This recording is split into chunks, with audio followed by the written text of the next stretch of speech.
Notorious, a solo dedicated sci-fi RPG that's kind of gamey and kind of journaly, and I think that it's really cool. So today, we're going to do a little bit of an actual play, and we're going to break it down. So, let's break it down.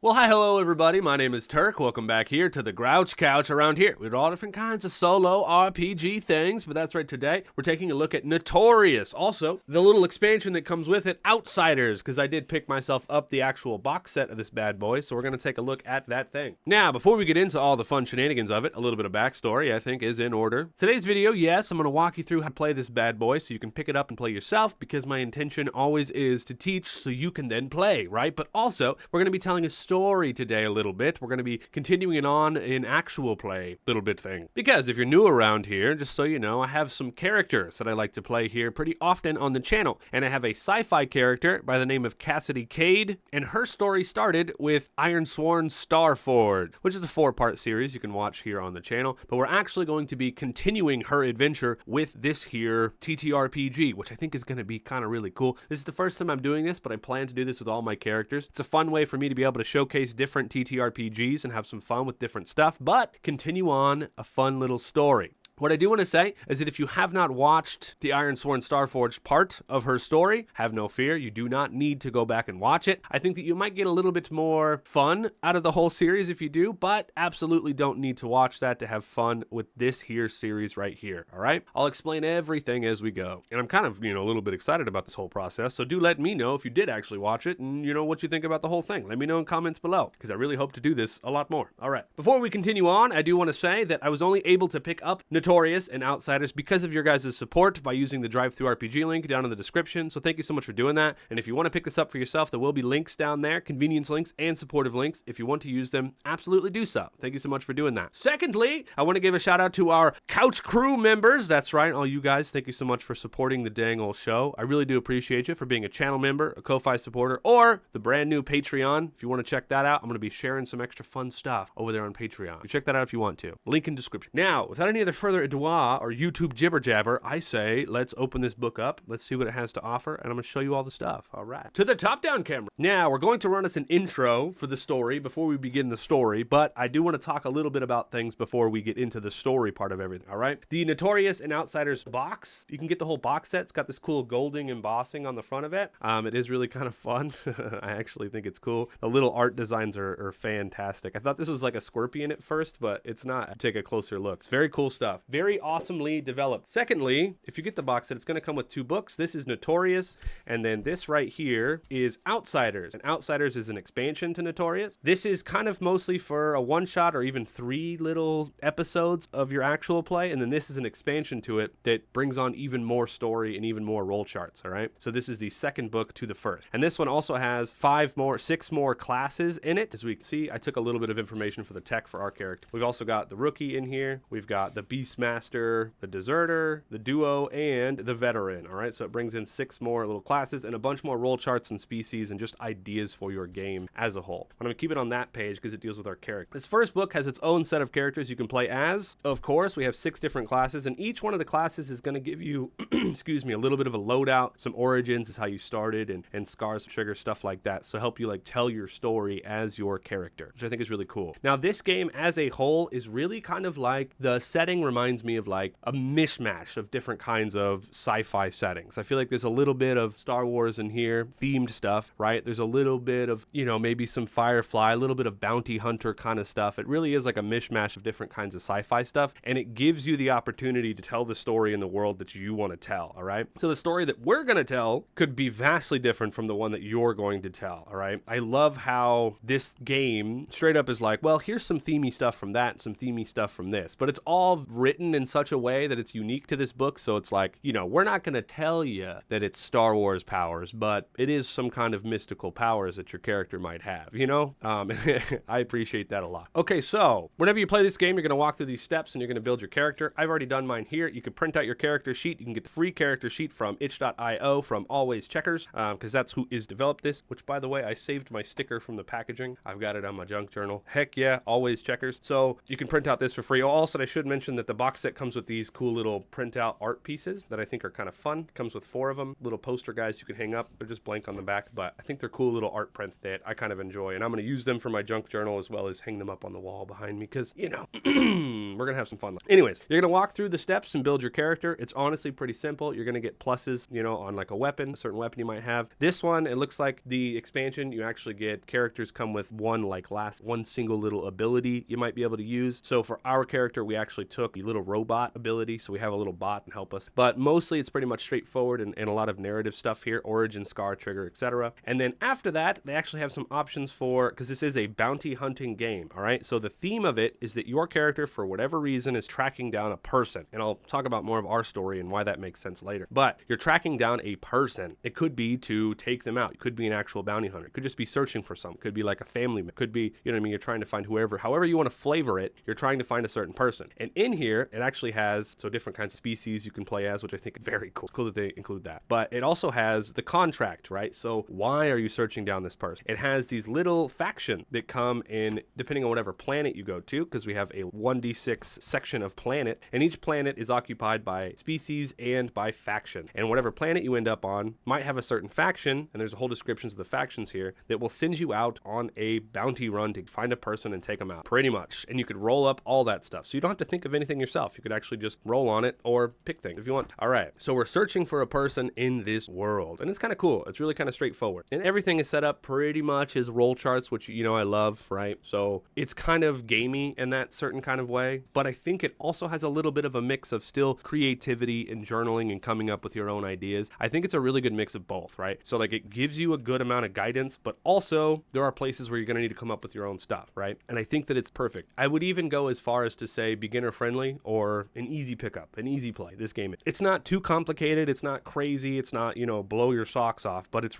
solid, right? This is a solid game so far. Okay, right. So we have all of our factions here. We're going to talk about our factions and how it relates to our character here in a minute. All right. We have a big old nice art piece, and then we get to how the game actually works, which we're actually going to walk through here before we begin. In this game, you're going to go through phases. There's an exploration phase, and after you finish your exploration phase, you're going to do a destination phase. But while that is happening, exploration has events that will happen, and there is 3 different roll charts for events, and there's a roll chart for exploration. See here. So we're going to explore, and then it's going to tell us to roll on the exploration events table. You even roll a 1d6 to see which table you roll on, and then you roll on that table, and you kind of go through the step. All the while, you're working out these events, and you're gaining notoriety. And the more notoriety you get actually changes the exploration, right? And your notoriety starts at 0. So we have on our character, we have 3 basic stats. We have favor, notoriety, and motivation. And notoriety or favor and motivation start at 2, but notoriety starts at 0. As we're exploring on this planet, gaining notoriety, word of the day, our explorations will then change, right? And then after we do an exploration event, we do a destination event, and it kind of works the same. So we're going to arrive somewhere, we're going to meet some people, we're going to roll on a destination event, and then we rinse and we repeat until we get leads to our target, right? Once we start getting leads, the leads will help us and increase our notoriety and stuff like that. And on our 3rd lead, you can increase it, of course, if you want to do more, but the game suggests on your 3rd lead, that 3rd person is actually your target. So you're going to find, and that's the way it goes. Simple, yet effective. And I love all these roll charts. I love the way it's worked out. It really is kind of more or less a storytelling game, but you can actually become incapacitated in a showdown. You could be shooting laser guns at each other if that's the game you want to play. And you could, you know what I mean, possibly end up in a medical ward or etc. Right? And then at the very end of the game, depending on how much points you've gathered up through the whole thing, you actually go to the epilogue. The game ends after you confront your target. You'll choose how to deal with them before moving to the epilogue. Calculate your final score. And you'll go through this, you'll calculate your final score, and then you'll walk through the final step. And there is a few different options for how your game can end. And both of these games are kind of set up the same way. This one has a little bit extra kind of stuff. It's a little bit thicker than the first one, and it has a little bit more, but it's basically set up the same way from my reading thus far, right? Cool. And that is that. That's the way the game works. We're going on a hunt. Yeah. Pretty simple, pretty straightforward. So I've pulled out my themey metal sci-fi dice that I actually used. I bought these specifically for Starforge whenever I started that campaign. Goodness, almost a year ago. Watching that video stuff for me because I've evolved so much as a person and as a content creator since then. But we're pulling these dice back out because we're going to use them because this game only uses D6s, which I think is cool. That makes it even more beginner friendly and straightforward. You get your D6s, you're good. Okay, now we're going to talk about our character a little bit before we run the intro and we start getting into some improv and storytelling, all right? And I do want to say again, hopefully right now I'm going to explain enough of this character to where you do not need to go back and watch the Ironsworn Ironborn Starforged series, all right? I had a lot of fun with that game. I've grown and learned a lot about solo RPGs since then, and even there's a part of me that's like, I wish I could just run that back, you know? But whatever. You don't have to watch that if you want to continue on with this, okay? It might be a little bit fun to see. I'm considering that as like the origin of Cassidy Cayde, my character, all right? Now, let me show you a picture of Cassidy Cayde. All right, this here is Cassidy Cayde. This beautiful, amazing artwork of Cassidy Cayde and her robot, Failsafe, was done by Abstracto, my awesome friend and my awesome artist. There will be a link to Abstracto in the description. If you want to commission some art for yourself, prices are awesome, super fast, just a wonderful person, all right? This was done by Abstracto, and I love this art. It is an evolved art of the last one that we did. The last art piece was actually done by a different artist, friend of mine, Children Proteus, but Abstracto took his little run at it, and I think that it's wonderful. So, Cassidy Cayde, her story. Cassidy Cayde is an astral elf. Now, astral elves have pretty much all but gone extinct. Cassidy Cayde is one of the last of her kind. We don't exactly know, she doesn't know exactly what that means. She was abandoned as a pup. No, she was abandoned when she was really young, right? So she grew up on the streets, and eventually this led her to being imprisoned. And in our world, Cassidy Cayde was imprisoned on a prison planet by the name of Janus. And this prison planet was a dirty, dusty, sandy planet where they would just drop off criminals. And if no one ever showed up to pick you up after your time was over, you would just kind of be abandoned on this planet. And that's what happened to Cassie. She didn't have anyone to come and pick her up. So she made home on this planet, was living in and out of caves, and she was gathering up scraps and materials over time that would, ships that would crash space. And then from the gravity, Janus pulled these ships down onto this planet. And over time, she was gathering up parts and eventually put together enough parts on this planet, build her own ship, which she calls the Fallen Mercury. And eventually she escaped Janus. But while she was there on Janus, she actually had a run-in with a faction by the name of the Silver Order. Now, in our game here of Notorious, there is a faction in here, basically called the Torg faction, which in my mind kind of represents like, maybe or maybe not some giant slugs who lead factions from Star Wars. But in our game, we're going to replace their name with the Silver Order for this game of Notorious, all right? Eventually, she was able to escape from Janus, and she picked up a friend along the way, an older kind of wise woman by the name of Tion, and I think she also picked up an animal, which I'm not really sure on. But the NPCs and the crew of the Fallen Mercury really won't be important in this game system here, all right? So don't worry about that. The third and most important thing to know about Cassidy Cayde and her adventure is that over the course of searching all over Janus, she came to an ancient ruin. And in this ancient ruin, her dormant power from being an astral elf actually activated a beacon. And when this happened, it actually printed her out a piece of a map. Now, we don't know how many beacons there are out there in the world, but as far as she knows now, she's trying to find the astral elves. She's trying to find their origins, trying to learn more about herself and where she came from. And we have a lead being these ancient beacons that have been left on the planet. It also could have just been an ancient one left on Janus, and maybe there are more prominent newer beacons on other planets. We don't know, right? This is solo RP, so we're kind of coming up with things as the dice lead. But that being said, she has some mystical powers that she doesn't really understand. And coming from Ironsworn Starforged, she made a vow to discover the truth of the astral elf. And she did this by cutting a cut in her ear. And whenever she doesn't follow her vow, her ears will hurt, right? We're going to keep that on as a general theme moving forward. But she has some mystical powers she doesn't quite understand. The cool thing about this game, the class that we picked for Cassidy Cayde is the Uncanny. And the Uncanny basically gives us magical powers as our ranged attack. So, I'm imagining maybe we can move stuff with our mind, maybe a little bit of Star Wars-y stuff. We'll see how it comes up in the fiction, but we haven't ever used these magical powers before. Secondly, for our character, Cassidy Cayde is a gearhead. You can see I have my cards here actually from Ironsworn Starforged. I'm kind of keeping everything that happens with the character together. So over time, the different systems we play, it's all going to stay together. So I even still have my Ironsworn Starforged character sheet right here on the back of this Notorious character. But she also has a protocol bot. And in this game, the tech character, so I mixed and matched the Uncanny with tech from the new book. The tech actually gave Cassidy a bot that has an ability called Early Warning. The bot fights first. We get +2 on our attack, +1 heart. Now, her other weapon, her main weapon, is a sonic wrench. And it's basically just a futuristic wrench that helps her build stuff and put stuff together. But she can whack somebody with it if she wants to. It's kind of like my work on a sonic screwdriver a little bit, if you know what I'm talking about.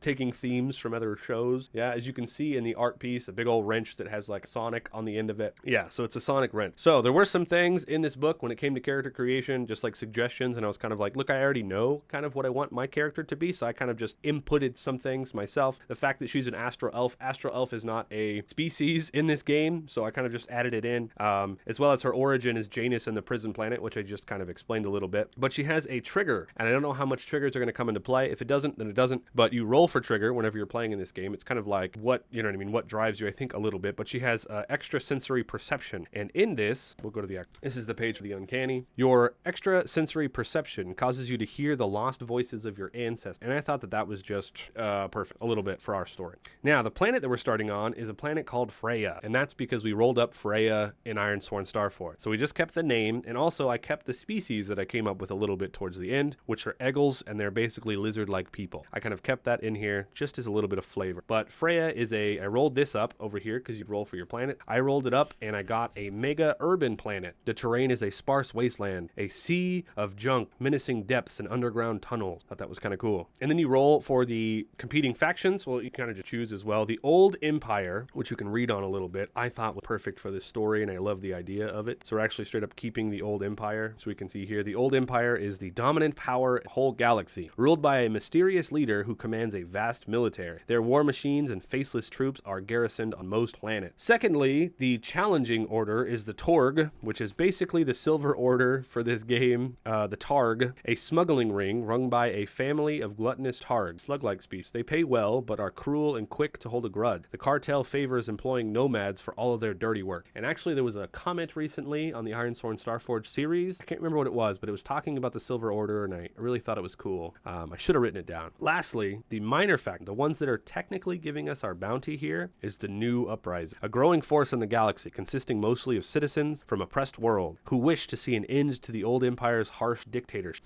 The rebels? I think so. Very cool. So like I said, you might see some similarities and stuff, and I think that's all right. That's pretty much it. So what we're gonna do is I'm gonna run an intro for you guys, probably just a voiceover with some music explaining our setting and how our story is going to begin, and then we're gonna make some dice rolls and we're gonna improv. I hope you, if you don't at least watch the story, I hope this gave you some interest in this game, because honestly it seems really, really cool. All right, let's do it. Earth got used up, so we moved out and terraformed a whole new galaxy of Earths. Some rich and flush with new technologies, and some, well, not so much. Cassidy Cayde, captain of the Fallen Mercury, a junk ship she built herself. Now she's putting together a crew, but the main mission is to figure out where she came from. You see, the Astral Elves, what Cassidy is, all but disappeared. Now she's flying planet to planet, searching for clues as to where they all went. This is The Last Astral. So I want to begin, before we start rolling for events and descriptions and stuff, I just want to begin story-wise, kind of describing out this scene and talking about how she gets this bounty in the first place from the New Uprising. So now, our story is going to begin with Cassidy Cayde on the planet of Freya. As we last left off, she just arrived here to this brand new planet. The whole crew is basically going to be staying on the ship, and her bot, Failsafe, which Failsafe is the bot that she built by herself over the course of her time on Janus, just to have some kind of a companion. So Failsafe is kind of mechanically falling apart, and you know, he kind of doesn't understand most things and fizzles out usually. Failsafe needs parts. Failsafe needs to be fixed. And I really love this new design that Abstracto made of Failsafe. So lumpy and walking around like that. It's fantastic. So anyways, these two are going onto this planet. And our story ended with Cassidy actually meeting an Eggle, a lizard person, by the name of Stuart, who said that he would refill her ship and, you know, fix it a little bit, but it was going to take time. So she's going to decide just to go out onto this planet. And Cassidy's so used to Janus, just the sand and nothing else there. So it's a huge contrast for her. I think that Freya's atmosphere is colder and wetter than she's absolutely used to. I think as she leaves this capital spaceport, right? Outside, there's probably just like a blanket of rain clouds and neon signs reflecting off of slick metal streets. And Cassidy Cayde finds herself here in this predominant area of this city. I think the first place she goes to is a bar, because that just makes sense for every story, right? The bar is probably like wedged between some kind of a warehouse and, you know, some kind of repair dock. They're outside, they're probably all different kinds of species just yelling stuff. And I imagine there's a parts vendor out there by the spaceport, which just makes sense sense to me. And he's like, "Hey, Annie, anybody want some parts? Come to me. I've got all the best parts that you could come and get. You could come and get them." And he's like flying around, you know. He's like, "Come make a deal with me. But remember, your mind tricks don't work on me. No persuasion." Anyways, I had to get that out of my system. Cassidy goes into this bar. What could be the name of this bar? And I do want to put it in my note because it may become important later in a future story. I'm thinking something to do with glass for some reason. I like when I name my stuff, I like to do a verb and then a noun. So I'm thinking drift glass. That's what we're going to call it. Okay. Being right here in this big part of the city, the drift glass to me is going to be a place that caters to people who make a living knowing things that maybe they shouldn't, right? Smugglers, maybe smugglers are hanging out drinking next to some kind of corporate defectors, you know, people from the old empire. I think that the dock workers are hanging out with the mercenaries in here because we're right next to the spaceport, so that makes sense. Every wall is lined with old starship pieces scavenged from decommissioned vessels. Again, I want to stay on that theme of this spaceport area. And I imagine the spaceport area is, you know, it's got these bars and these warehouses right next to it because a lot of people come into the spaceport, like tourists and stuff like that. But there's probably a big section of this planet that we might have to traverse through that's morally jungle, more or less. But let's zoom in a little bit to the important bit. Cassidy Cayde is sitting alone now near the back. She's got some kind of a drink that she is staring at, something she's not used to because she's used to just drinking grog, you know, from Janus. And she's got her wristwatch open and she's looking at this piece of a map that she found. Now, this piece of a map came from the first beacon that she found in the first series. One of the most important things that happened in that whole series was that she found a beacon that activated with her powers and she got a piece of a map out of it. And she's looking at it. I think as she's just looking at it, maybe there's a table next to her of a bunch of people together. And I don't think these people look necessarily like criminals, but I do think they all look focused. They've got some plain clothes on. She probably sees quickly that one of them is staring at the door and another one is scanning the room. But I think the third person maybe looks at her looking at them. And if I was playing a different system, here is where I would ask some yes or no questions. If you're following my solo game loop that I've talked about on the channel a little bit, we're building out our scene, then we're, you know what I mean, doing task and action, etc. But in this system, we're kind of just going to do our scene just to tell our little bit of our first bit of story. So I think the woman approaches and I think she says, I'm assuming this third person is a woman, and I think she approaches and I think she says, "You looking for work?" And she sits down at the table and Cassidy goes, "Well, I'm just kind of visiting while my ship gets fixed, but, you know, I like keeping my hands busy and I don't know anybody around here, so sure." And then I think the woman places a small hollow projector on the table and she pushes a button on it and a rotating image appears, and it's a woman. Again, we're assuming it's a woman with, you know, sharp features but tired eye. And the only thing we know about our bounty is that their name is Navi, N-A-V-I. And I named this person Navi because it was a name I seen in the book, but it made sense to me because navigation, and also maybe someone who could help teach us where to go next. So like Navi, like Legend of the Zelda, Navi, you know what I mean? That's where it came from. So she pushes it and she says, "Navi, informational broker, courier, basically a professional pain in my ass." And Cassidy looks at the hologram and goes, "Okay, what about her?" And then the woman leans forward on the table and the table creaks, you know, maybe some sparks. I just imagine there's electricity running through this table because it's sci-fi. I don't know. And she goes, "She disappeared. You see, we hired this woman to deliver something. Classified documents. Sensitive enough that people are already dead because those documents never even arrived." And she sits back and studies Cassidy a little bit, and Cassidy goes, "What, you think I can find her?" And the woman, I think, then smiles in this moment, and this is how I'm connecting this together. I think the woman goes, "No, I think you might want to." And she taps the projector again, and then there's like some additional files or something that show up instead of Navi's image, and she goes, "Word is that this woman knows a little bit about your kind." And Cassidy goes, "My kind?" And she goes, "Yeah, that got your attention, didn't it? You see, Navi has spent years collecting information, and if anyone here on Freya has a lead on anything about your people, it's gonna be her." And then I think she's gonna slide a single credit chip across the table, or maybe just like a credit, like a card, like some kind of a chip that's like half payment now, you know. And she's like, "Find the woman, find the document, bring the documents back. I don't care what happens to the woman, but she might be able to help you, and I can just tell what you are from those big old ears you got dangling off your head." And Cassidy goes, huh. She like touches her ears a little bit, you know, self-consciously a little bit, and she's like, "Okay, this is way more than I thought I was gonna find here on Freya." And the woman's like, "Yeah, well, Freya, it's something." I want a name for this woman, so we're actually going to roll for it. Our first roll isn't even going to be like a real roll. So I assume this woman is human. On our roll chart here, we have Mega Urban. We have a little roll chart of human, eggles, and Ghoul. And Ghoul are like basically humans with little spikes coming out of their heads. Those are the majority of the species here on this planet. And I'm just going to roll to see what race this woman who's speaking to us is. I should have did this first. And then we're actually going to roll to see her name. So in the box, that is a 3. So she is an Eggle, actually. She is a lizard woman.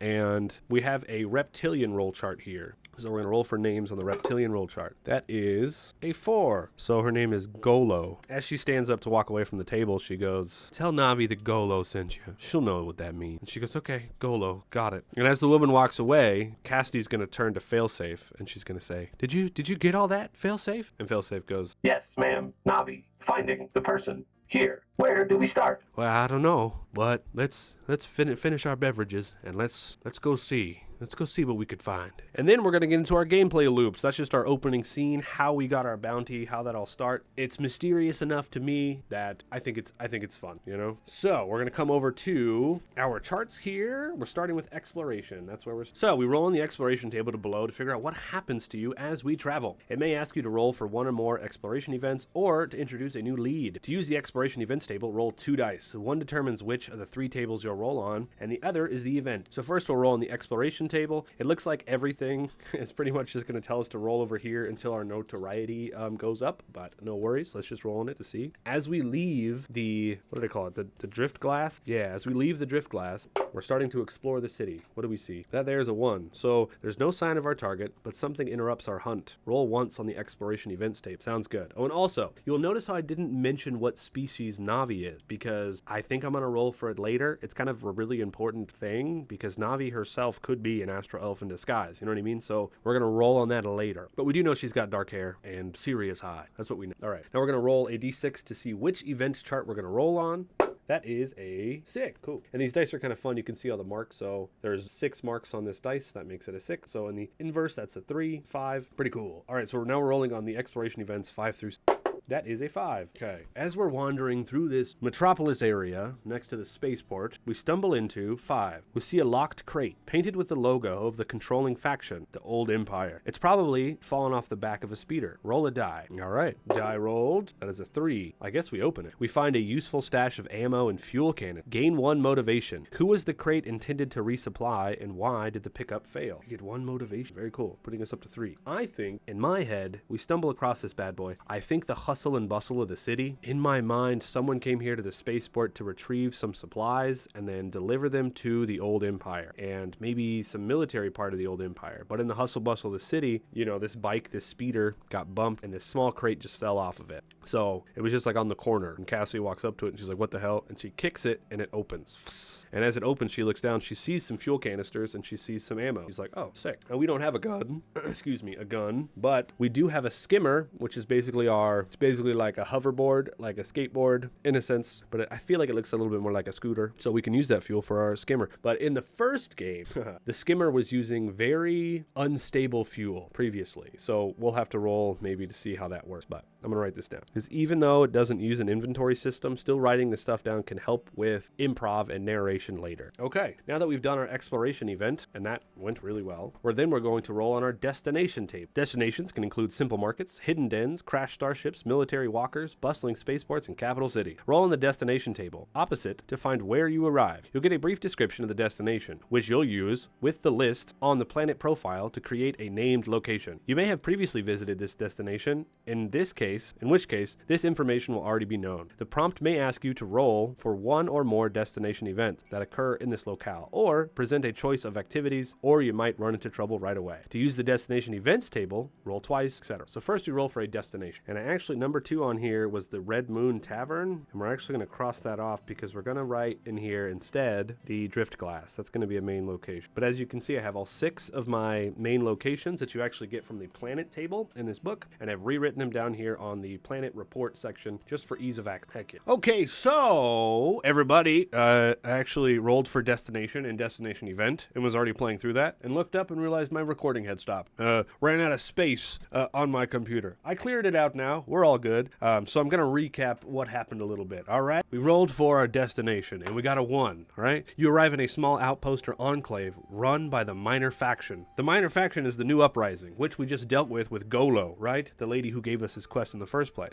And then we choose one. We can search for anyone who might know our target to get a favor, or we can speak with a local who works here to get a motivation. I chose to speak with someone who might know something about the target. I think that as we walk into this outpost, I think it's like a corner outpost that goes into like a big old warehouse or mechanic shop, you know what I mean? And on the inside, we can see all different kinds of speeder bikes being like welded up and all different kinds of like crates of stuff, like people are hauling stuff in. This is the new uprising. They're trying to gather up stuff. They're trying to get together to learn more, to take down the old empire, right? So as we walk in, I rolled and I actually got goal to see who we run into. And I think there's a goal, which is a horned person standing there, and they're holding a data pad. And as we walk up, Cassidy Cayde's like, hey, I was just wondering if you could help me out. I just met someone from this faction, because they were wearing a similar thing on their sweater that you guys actually have on your door out there, the little symbol. I imagine it's like hidden on the corner, but Cassidy seen it, so she knew what was going on. And she went in and he was like, oh, hey, who sent you on a quest? What happened? And she basically explains to him that Golo approached her and told her about Navi and everything else. And I think this goal is like, really? So Golo is trying to send you on her quest. Is that right? Because she's the one who's supposed to be finding Navi. And she goes, oh, sorry, I don't mean to be a snitch. I was just wondering if you could help me at all. And we got an extra favor from doing this. But he's like, no, I can't help you. Look, we're busy. Look at everything we got going on. And you tell Golo that she needs to figure this out herself, all right?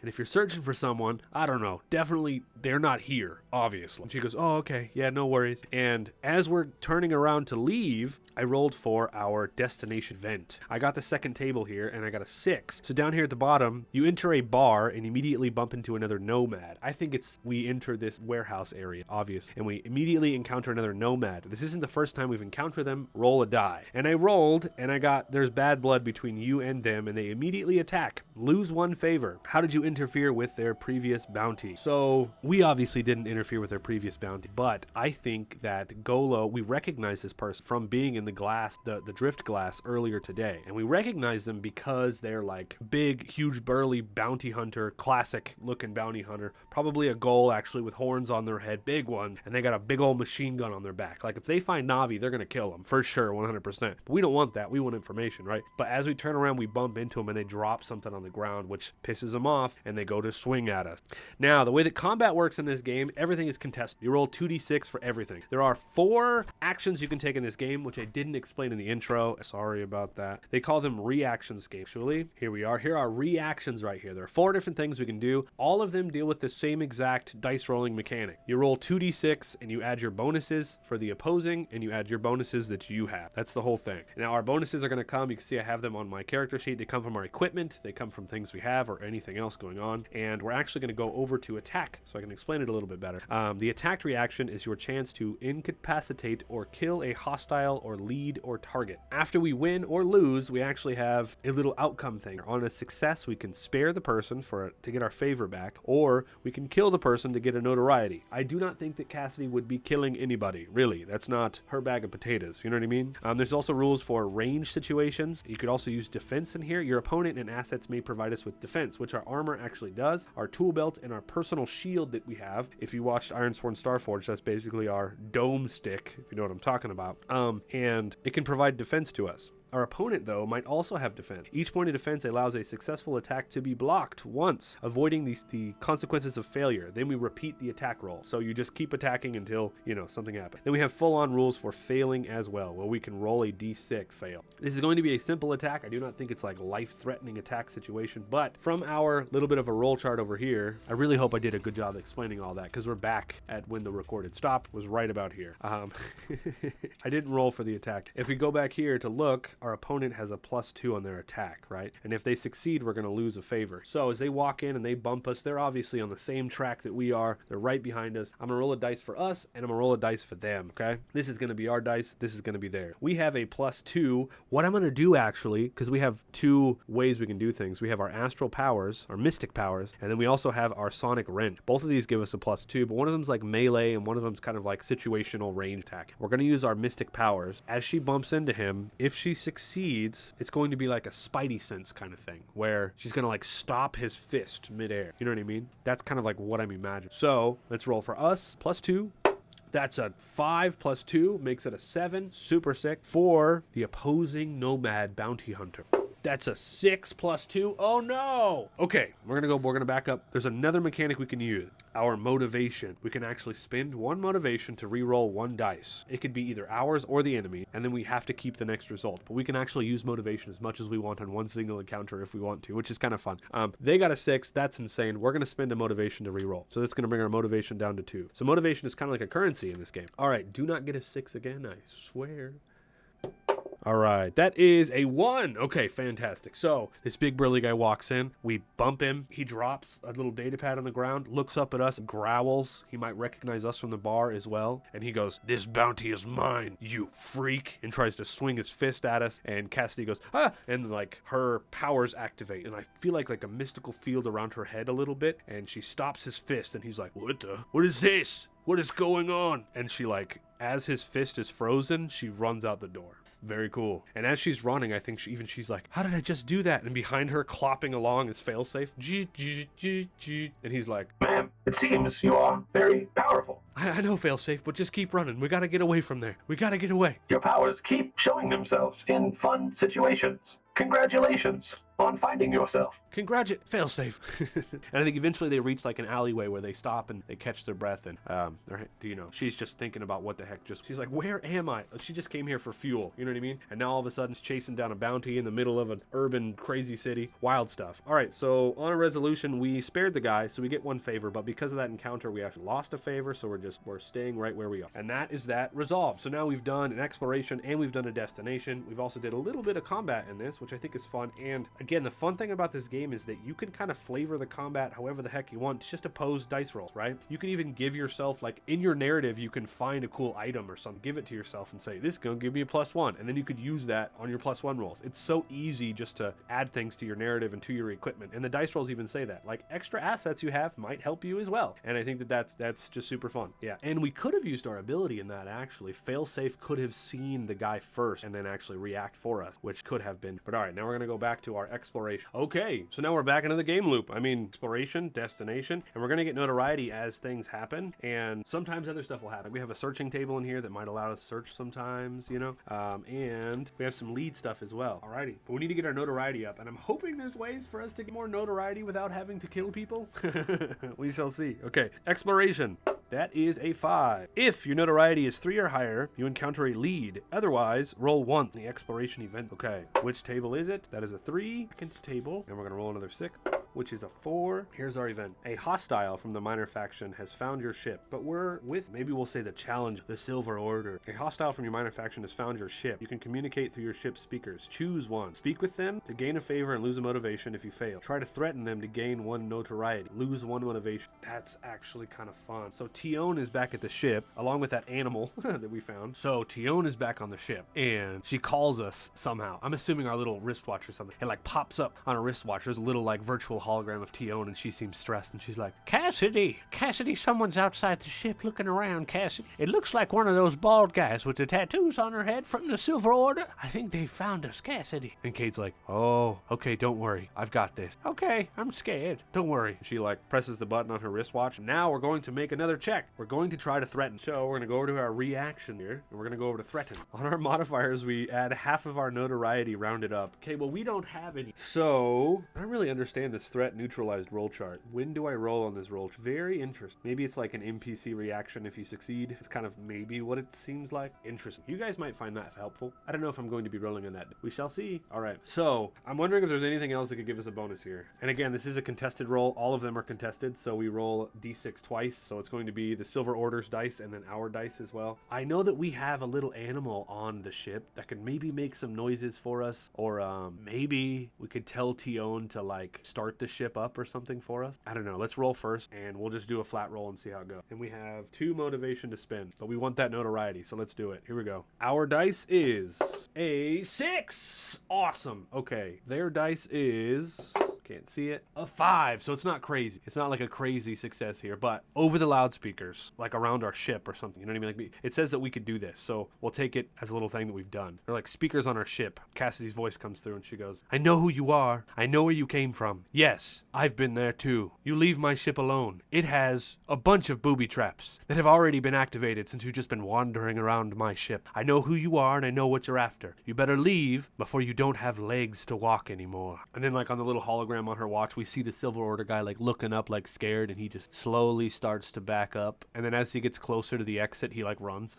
Like he doesn't yell, he's not super scared, but he's like, okay, fine, I'm watching. And we're gonna get a notoriety out of this. Hell yeah. No, notoriety. No, notoriety. Notoriety? Okay, that's that. So now we're leaving this alleyway and we're walking around the town again, looking for anything that is anything. So we're gonna roll on our destinations chart. And we actually have 1 notoriety now, so we might actually be able to do something. Very exciting. Okay, first destination table. That is a 5. You arrive at a small spaceport run by the challenging faction, which is the Silver Order. Resolve both. Gain 1 notoriety. If it's a 5 or higher, a hostile guard approach. It does not, but we just gain 1. Okay, and then roll twice on the destinations event, so we get 1 notoriety just for being here, and then we roll twice. If you're asked to roll twice, resolve the first event fully before doing it again. If you get repeat events, you can fit them together or re-roll. Okay, so as we approach, I don't think it's a spaceport, but I think it is like here in the jungle. Maybe we walk out towards the edge of this spaceport area. We're getting out towards the edge, like maybe we think that Navi isn't here, so we're starting to leave, maybe to find a different part of a city or something. And out here towards the edge in the jungle, there's like a hidden little area that we just stumble upon, and it's got all the Silver Order guys here. As a reminder, they're bald dudes in trench coats with full-on face tattoos and head tattoos, and their ears and face are just full of silver ring. And they have all these different kinds of mines and drills and other kinds of stuff because they're basically after materials in the ground and stuff like that. But apparently they're working for the Targ. The Targ has sent them out to get all these materials and do all this stuff. It's still a faction that I think I need to develop out more a little bit, but definitely fun stuff. Okay, so now we're gonna roll twice on this. First, what is the first chart? That is I totally bumped it. It was a 4 and then I bumped it to a 6, so we'll roll on the 4 there. What is the first event? That is a 1. Out here on the outskirts of town, we find a dingy cantina where the locals eye us suspiciously. The barkeep offers you a drink to avoid any trouble. Then we roll a die. So this is a bar full of Silver Order people, a cantina. I'm imagining it like it's not even inside cantina, like it's like an outside area, you know what I mean? Just with like an awning here, like in the canopies of the trees, you know what I mean? It's just like an awning and a bunch of stools, you know, like a little tiki bar almost.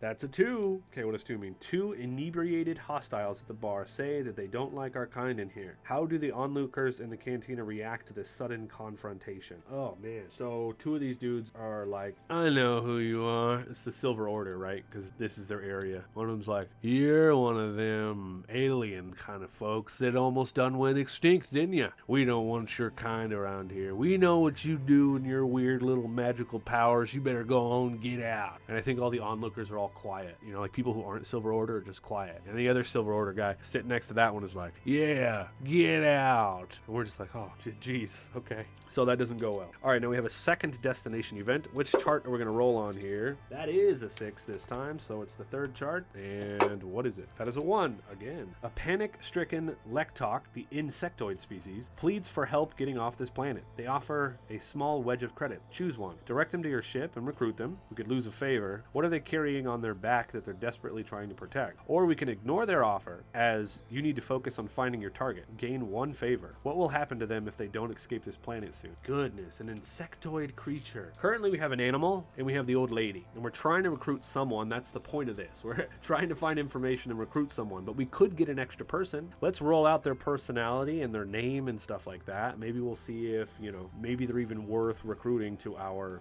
ship, because I really want to like build out a whole crew of like ship people. I don't even see Cassidy Cayde as like the captain of the ship, like at all. To me, Cassidy's like the mechanic of the ship. In my mind, she's like Kaylee from Firefly. Like that's who Cassidy is, you know what I mean? She's all about machines and stuff like that. She's really kind of like shy and quiet. So like we still need a captain guy to lead us, you know? But it's funny that I made a character who isn't even like the main character of my own fucking story. But let's roll out this insectoid person. Let's get their name and some stuff. Maybe we'll see if we can recruit them, huh? Lektok, insectoid. We have our little roll chart right here. That is a 4. Sully the insectoid. All right, we can come over here to personality. Sully. That is a 1. Vain, cocky, and arrogant. Oh, okay. What do they believe they're famous for? Or what garnish item of clothing draws attention to them? What do they believe they're famous for? I wish I had some more roll charts with me right now. I do have a couple of things, but I'm actually not going to pull them out. We're going to stick with this just for today, all right? Maybe the next episode, episode 2, because I hope to do at least 2 of these episodes. We'll do some more stuff. But Sully is cocky. So we left the bar, and we're just kind of like hanging out here in the jungle. And Sully, this insectoid creature, could be grasshopper, could be something, I don't know. If you guys in comments want to give me what kind of insectoid Sully is, do that, all right? He approaches us and he's like, I'm trying to think of cocky accent, you know? Hey, I seen what happened over there. I tell you what, if you were rolling with me, that wouldn't happen, because I'm one of the most famous insectoids this side of anywhere. You know, I'm trying to think of an adjective. Big Sully, funny Sully, Sharp Sully, because it starts with an S, you know? That's like a stage name. You know who Sharp Sully is? Well, that's me. That's right. And look, I'm trying to get off this dang planet. I've got a package on my back that I'm trying to keep safe, and you could have the opportunity of rolling with someone as cool as me. What do you say there, Astral Elf? And Cassidy goes, honestly, I'm not sure. This is the first time I've ever seen an insectoid person before. Why don't you go to the spaceport and find my ship and just hang out? Don't go on my ship, but hang out. When I'm done, maybe I'll come find you and we can discuss more, okay? Because yeah, I am trying to build a crew. So maybe, Sully, my name's Cassidy Cayde. Nice to meet you. All right, well, I'll meet you there. And he wanders back into the city towards the spaceport. Okay, what do we get for recruiting him? I almost forgot here. That was the 6 and the 1. We get direct them to our ship, try to recruit them. We lose a favor. What are they carrying on their back? What are they trying to protect? I don't know yet. I do not know yet, but we lose a favor. It's pretty good. I love the idea of that so much. Honestly, very good. Okay, I think this was a good introduction to Notorious. We're going to do 2 or 3 episodes of this bad boy right here, continuing Cassidy Cayde's adventure. I want your guys' feedback. What do you think about using new systems but continuing on the same story? How many of you folks have actually watched the Ironsworn Starforge series? I would love to know because it's kind of old, and if you didn't watch it, I also want to know, did you enjoy watching this, even though you haven't watched that? You know, very exciting stuff. I don't know. But hopefully next week and the week after, we'll have some follow-up episodes where we'll finish off this little system story. We'll find our target, figure out who it is. I like this game. It's not top tier, oh my god, this is amazing, but it's solid. You have a direction, you have a reason for playing, being your target. Sometimes that's hard when you're playing solo RPGs. And it gives you prompts, but you also can still use your imagination. And I think that's cool. It's a mix between solo journal, but also gamey, if that makes any sense. So very cool. That's my thoughts thus far. We'll see how it goes. Everybody, thank you so much for watching. If you want to support the show, remember there's links down in the description. If you want to get this yourself, also do those things. Just thank you so much for being here and spending your time with me. I appreciate that. All right, everybody. I'll catch you in the next one. Take a seat on the couch and roll for initiative, at least until you find yourself on a strange planet hunting down a target yourselves. Roll on that, weirdos, and I'll see you next time. A toodaloo! Doing that again.